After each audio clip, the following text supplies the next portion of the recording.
খুব সাধারণ বিষয়, আমাদের মধ্যে কিন্তু কালচার ভালো নেই। অধিকাংশ স্বামীরা তাদের মহারণা কিন্তু শোধ করে না। এই কালচারটা কি ভালো?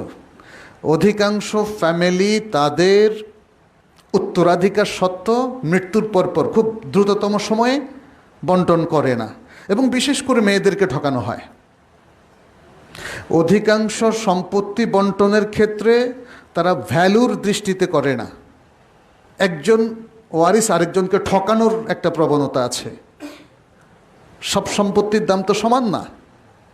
এই যে ঢাকার উত্তরার সম্পত্তি, গুলশানের সম্পত্তি আর আপনাদের এই মোহাম্মদপুরের সম্পত্তি সমান নাকি? এখন সবাই যদি এক কাঠা করে ভাগ করে, এক কাঠা মোহাম্মদপুর, এক কাঠা গুলশান, এক কাঠা উত্তরা, হবে সমান? এই সহজ বিষয়টা বুঝতে হবে। তাহলে আদলটা কিভাবে আসবে? উত্তরাধিকার সত্ত্ব যদি মৃত্যুর পরপর দ্রুততম সময় বন্টন করা হয়, এখানে কি কোনো সমস্যা আছে? আপনাদের বিরুদ্ধে কি কোনো আক্রমণ আসতে পারে? আসতে পারে। তাহলে কেন আমরা করছি না? কেন আমরা করছি না? এভাবে আরও অন্য বিষয়গুলো দেখেন। ইসলামী সমাজে বলা হচ্ছে সন্তানদেরকে তাড়াতাড়ি বিয়ে দেওয়ার কথা। আমার কাছে অভিযোগ এসেছে, অধিকাংশ বাবা মা বলছেন যে সন্তানকে বিয়ে দিতে চাচ্ছেন না।